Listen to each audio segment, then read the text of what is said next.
Welcome back. We're joined by Nova Scotia Premier Tim Houston. There's much to talk about, from municipal powers to tariffs, energy projects, and we welcome him in studio. Nice to see you. Happy to be here. Thanks for having me. Last night you released an open letter to Halifax Council urging them to reverse a decision to make a street in downtown Halifax one way, to add a bike lane. There are lots of ways you could approach city councillors. Why did you choose an open letter format?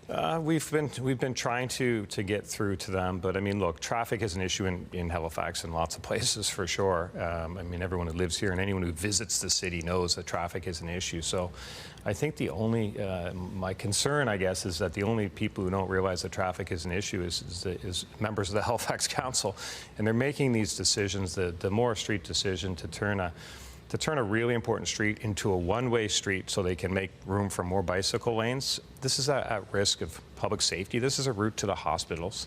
Health professionals have spoken out saying, please don't do this. It's a risk to the port traffic, which is a huge economic engine for the entire province, not just for Halifax. So when I see these types of decisions, I want to make sure that they absolutely understand where the province stands on this. I actually see this as a provincial issue, so we want them to really have a common sense approach to this. It's a decision made by municipal council for a municipality.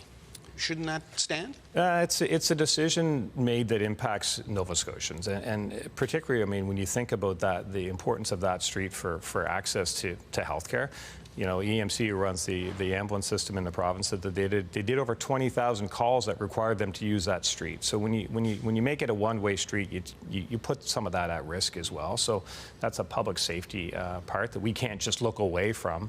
And the port issue is really significant too. We need to grow our economy. We need to be supporting economic growth initiatives, and this is one that steps back. So I think, you know, their agenda of more bike lanes is, you know, okay, I get where they're coming from, but they need to be conscious of the bigger issue and the bigger impacts that some of these decisions have. So it's important that I, as Premier, I'm responsible to Nova Scotians, that I speak up on those things. Do you see any other issues in the Halifax municipality that you could see your government getting directly involved in?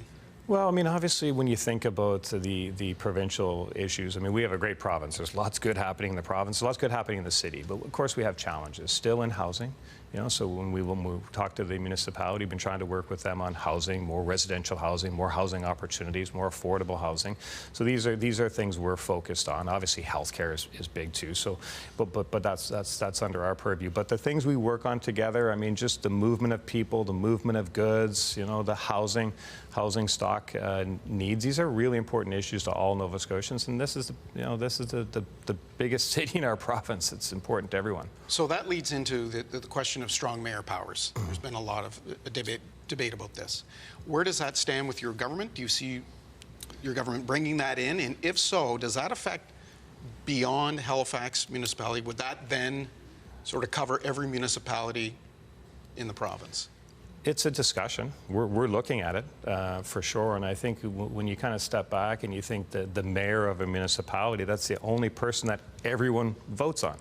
In a certain district, you can vote for your councillor and also your mayor, but across all the districts, people vote on the mayor. So they expect that the mayor has a plan, has an agenda, has a platform that they put forward, and that they can execute on it. And I think what we're seeing in Halifax right now, I mean, it's obviously there's a lot of issues with the mayor executing on the platform that the people expect. Traffic is just like the most glaring example where council time after time is just just going in the opposite way that the mayor is trying to, and I think that the citizens want. So there's a disconnect there. So we're looking at strong mayor for sure. Mayor Phil Moore said he needs strong mayor powers to get big things done.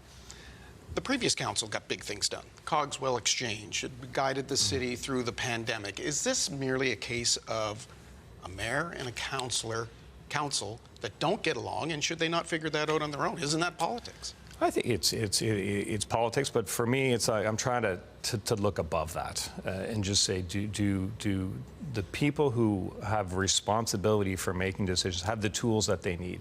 So, you know, a couple of things gave me pause for thought. You know, one of I saw, you know, the mayor had put forward a motion that was resounded that just asked for council to pause and look at the costings of things. And a comment that I read from one of the councillors really gave me pause for thought. The councillor said, I actually agreed with the motion, but we wanted to send a message to the mayor.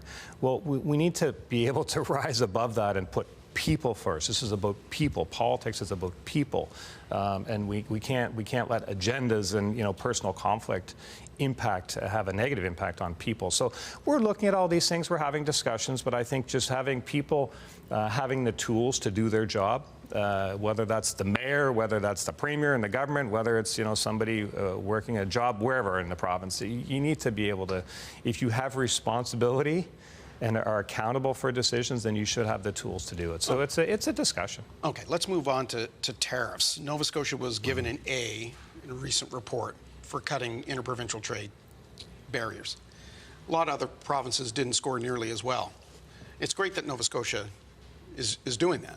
But if other provinces aren't playing along, you're standing by yourself. Is that frustrating? Do you see any more deals being signed, like the one with Ontario, and where does that stand? Yeah, I think there's actually good momentum. I didn't see the scorecard. A is nice. I didn't get too many A's in my life, so it's good if Nova Scotia got one on this. But I actually feel good momentum. So, you know, what we're looking for is positive movement going forward. So we're there on. It's one country, free trade. That's, you know, we should be able to trade freely. So in Ontario, we're there. At PEI, we're there. You know, Manitoba, we're there. BC, we're there. There's a whole bunch of others that we're close. So the premiers will meet next week. And I think the premiers look, we all have our own concerns in our own jurisdictions. But I think there's incredible progress, and I'm very optimistic about what's happening there. On the issue of big projects that you've been touting, we reported yesterday that Northern Pulp has decided to leave the province, pull out, selling off its assets. The request for interest in uranium exploration didn't go anywhere.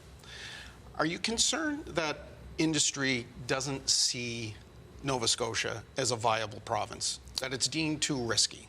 That's not. No, I think. Look, we have to overcome some history for sure, because, you know, for 20 years we've said no to everything, and I think, you know, we have to get past that.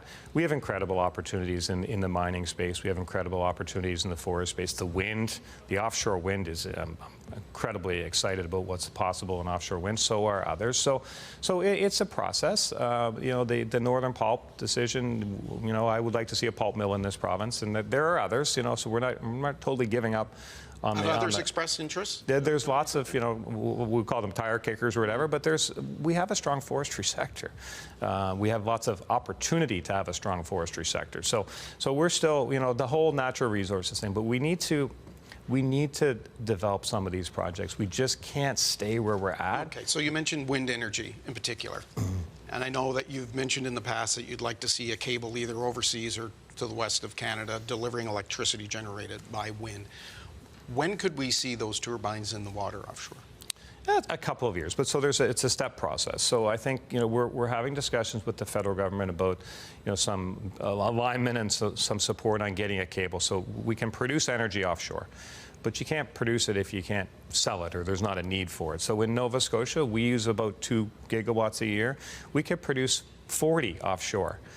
But you can't produce 40 when you only need 2. Like, nobody will do that. So we need to have a market for it. So we're having, I would say, positive discussions with the federal government. I believe the Prime Minister is also on the same page of big projects. So a cable to get it to the market. Then once you can show people there's a path to, you know, to sell the energy that you produce, then you can have serious discussions about the production of it. So we want to put some bids out, hopefully this year, on the offshore. But I think when we look out 5 years, 10 years, 20 years, this is something that will change our economy in a very, very positive way for generations. So okay. I think it's something we have to pursue. Lastly, let me ask you this. The federal government decided to walk back the digital tax, which the White House called them out on, in the hopes that perhaps this would help spur on a deal.